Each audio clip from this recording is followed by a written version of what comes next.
Well, Hayley, it's really great to meet with you and have this conversation here. You are the president of the Baptist Union. I wonder if you can tell us a little bit about what that role entails and what your theme is for the year. Yeah, thanks, Lynn. It's great to be here. I mean, the role of president's really interesting, isn't it? Because it's something that changes annually. And so the role as president is it's coming alongside the Baptist movement for a season and trying to share some spiritual insight, share the stories of what we're hearing as we travel around and pray, more importantly, for the movement. So I guess that's how I see the presidency, is walking alongside for a season. And the season that I'm walking alongside the Baptist movement, I'm bringing the theme of building a bigger table and encouraging us to have conversations around different aspects of our church life and mission. That sounds really fab. Yeah, because when I was thinking about this, I thought there's a lot of commonality between our roles, actually me as General Secretary and you as President. The three core things, I think, to my role are really the same with yours, which is about spiritual leadership, leading out of prayer and seeking God, about building a sense of team and kind of connecting, celebrating our identity as Baptists, and representing us. You probably do more of that than I do, actually.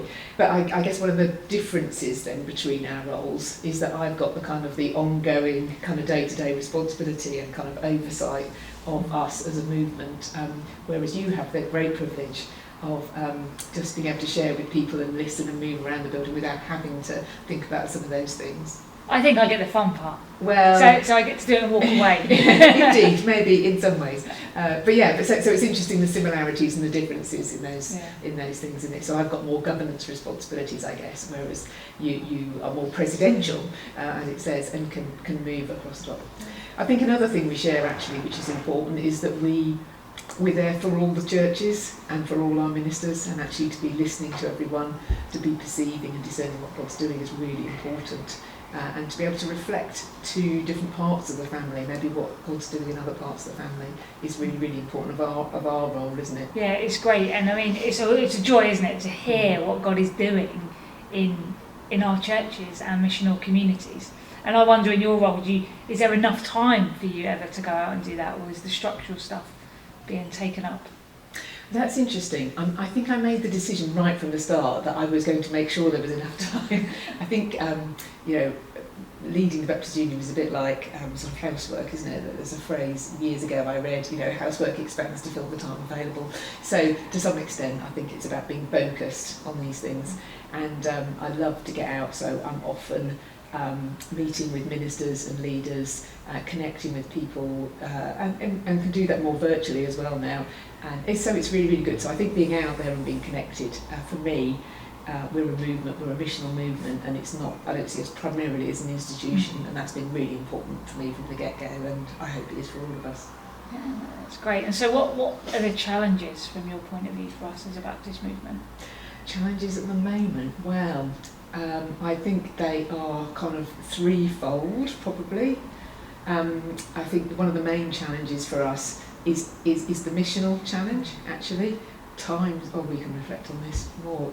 Times are changing so massively in our context, isn't it? I mean, and the COVID pandemic has sort of really brought things into sharp focus, haven't they?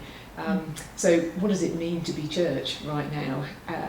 What is God's call to us, and how do we respond to that? I think that's a huge challenge for our churches. It's kind of a positive challenge. I know it can come out of a less positive place, but actually what does it mean to be following the mission of God?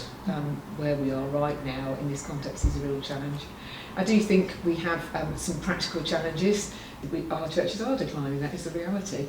The difficulties of financing, getting volunteers, there are all sorts of practical pressures on us we need to think about.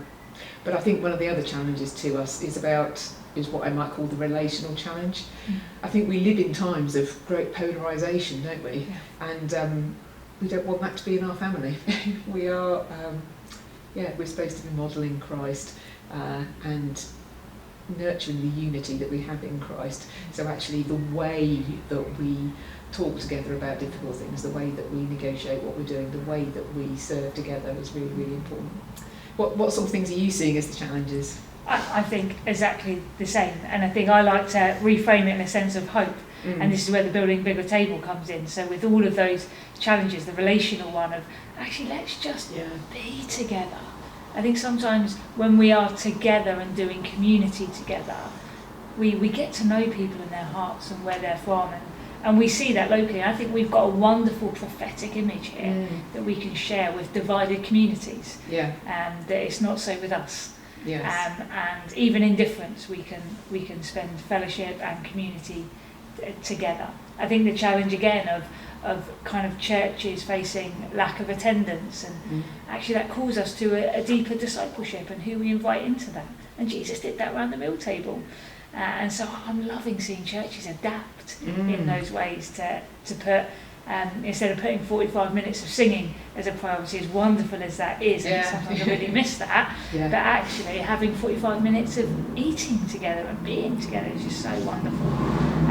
And then with the first challenge of mission, of what it means to be church, we're reimagining everything, and COVID allowed us to reset, and some of us have sprung back to what we've known because it was so loved, but for some of us we've been able to go, actually, how do we continue to reach out to new generations? And I think the best way to do that is over a cup of coffee or a meal. So I think they're challenges, but real excitements for us as a movement as well.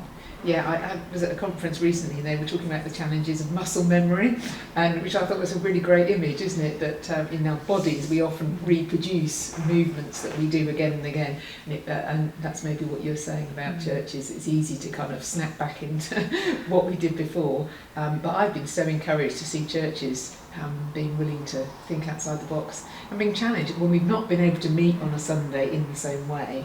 I think it's challenged us to think, what does it mean to be church, and how do we do that? And that's, I think, really powerful. And I think our Baptist way of being should really help us to be able to be flexible and change around. So I think that's quite exciting there. Yeah, I think as we moved out of stages of lockdown, when more and more people could be added to your number, I think that was a wonderful image of our past and our heritage as Baptists, as well as a prophetic image for our future. So we start off as 6, and then more are added and more are added around the table, around our fellowship of how we can do mission together, and it's just wonderful to see that.